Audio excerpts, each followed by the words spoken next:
Right, good morning, and everyone, as we head into European trade on Tuesday, the 11th of February. Donald Trump back in the headlines this morning. Trump raising tariffs on aluminium, or aluminum as it says there. I'm going to maintain it's aluminium, obviously, because of where I'm from, but still imports in latest trade war salvo. So, um, I mean, what that means, I'm not entirely sure. I was just looking at the aluminium chart a few minutes ago, and really, you wouldn't know anything happened, really, basically, to be honest with you. I mean, what that means for markets, I'm not too sure. It's not really caused any movement. The markets, kind of stock markets, aren't chopping around. Safe havens aren't chopping around.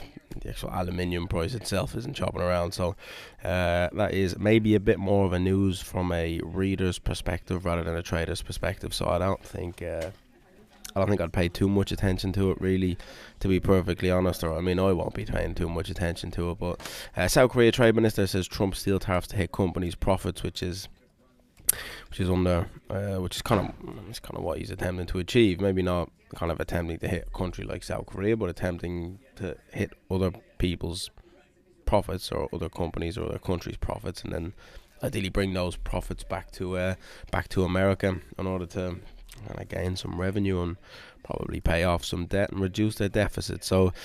And then overall make the US a stronger country than it already is. So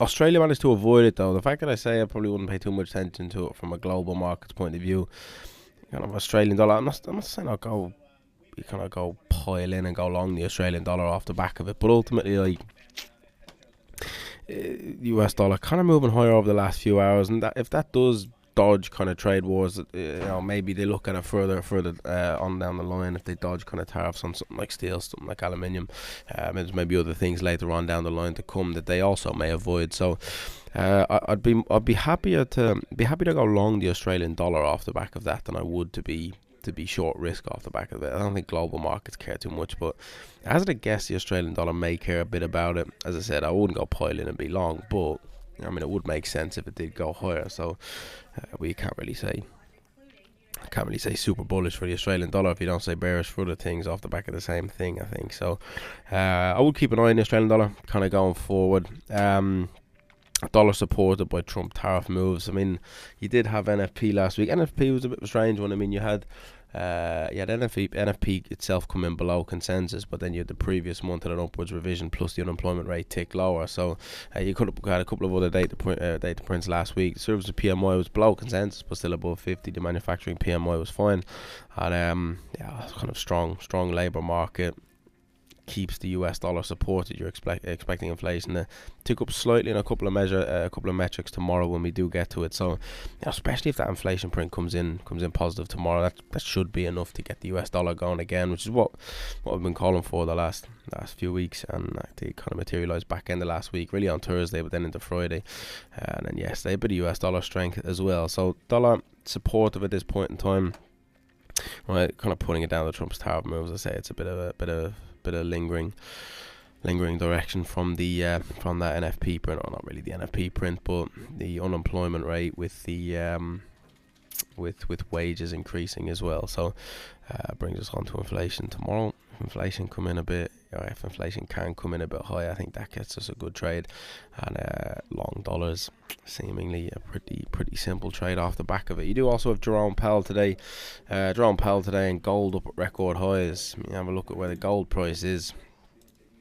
Gold approaching 3,000 is in sight. It's above 2,900 now at this point in time. Did manage to get up at 2,942 or 2,943, up at all-time highs at this point in time.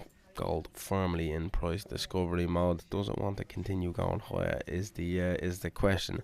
But definitely be a historical moment. I mean, the trend, when you look at it, it just keeps ripping higher. Some people put it down to a bit of safe haven and tactics off the back of Donald Trump. Well, let's say it's down to a bit of central bank backed buying. Either way, gold continues to trend higher, and I mean, it's one of those difficult ones. I mean, do you want to buy it up at these highs? No, definitely not. But is selling it a good idea?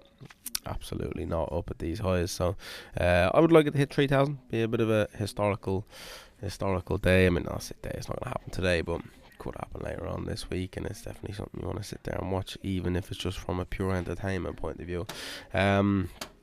Bond yields kind of grinding their way higher, well, higher off the back of NFP unemployment rate the other day, and they're kind of grinding their way higher overnight and into this morning as well. So it's definitely something worth keeping an eye on. And if bond yields out of the US continue to trend higher, that should continue to be supportive for the US dollar, and should continue to get the US dollar to trend higher. So we'll see how that pans out. But I think being long US dollars, as I've been saying for a while, is probably the best of ideas. With the stock indexes, again, you're always going to rather be long stock indexes than be short. Is being long right now the best of ideas with Donald Trump just deciding to slap tariffs everywhere you can see? I'm not entirely sure it's the best of ideas, to be honest. I also wouldn't want to be short stock indexes, just simply due to the fact that they trend higher more often than they trend lower. You do have Jerome Powell testifying in front of the Senate today at 3 o'clock. It's normally a 2-day affair where you get him then out tomorrow. He will have inflation to talk about tomorrow. So usually when he has these kind of 2-day events where he's talking in front of the Senate, he'll basically talk about whatever he needs to talk about on the first day, and that's where you get, if any, market movement on the first day. But the thing is, with this time, right, you do, as I said, you got that inflation figure, those inflation figures tomorrow at 1:30, then you got this at 3 o'clock. So depending on what those inflation figures say, you may get some chatter out of him tomorrow. So I'm not so sure I'd really want to be in any US related positions as we head into 3 o'clock. Then you've also got other assets you need to think about, which do move around when US assets move around. So maybe a bit of patience required till that comes in at 3 o'clock. Don't really want to gamble into something like that where he could say something interesting. Still looking for clarification as to how many interest rate cuts, if any, we will get through to year end this year. So maybe he decides to clarify that. I mean, Donald Trump won't like it if he says he's not going to get no cuts through the year end, but I mean, judging by the way the economy is performing, with a strong labour market, with wages rising, and especially if inflation rises tomorrow, you cannot cut interest rates. So it's not a case of kind of what Donald Trump says. Donald Trump clearly wants lower interest rates, but Jerome Powell has a job to do, and he's kind of got to stand firm against the president. That's what he's paid to do. That's what the Fed is supposed to do. They're supposed to work independently from the government.